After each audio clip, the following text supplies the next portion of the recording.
ពេលវេលាយូរយើងទៅតាមដានការបបបាសក៏ដូចជាសំឡេងអានេះ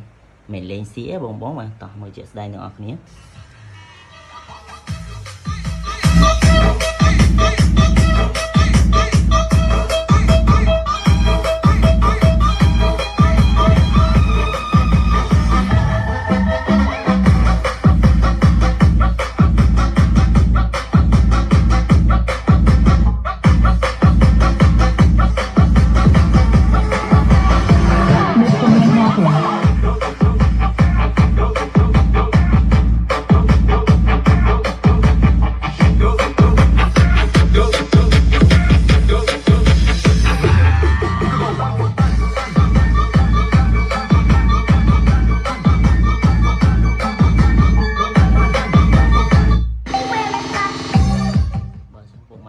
ឃើញស្រាប់ហើយបាទទឹកដាក់មកគឺខ្ចាយអស់តែម្ដង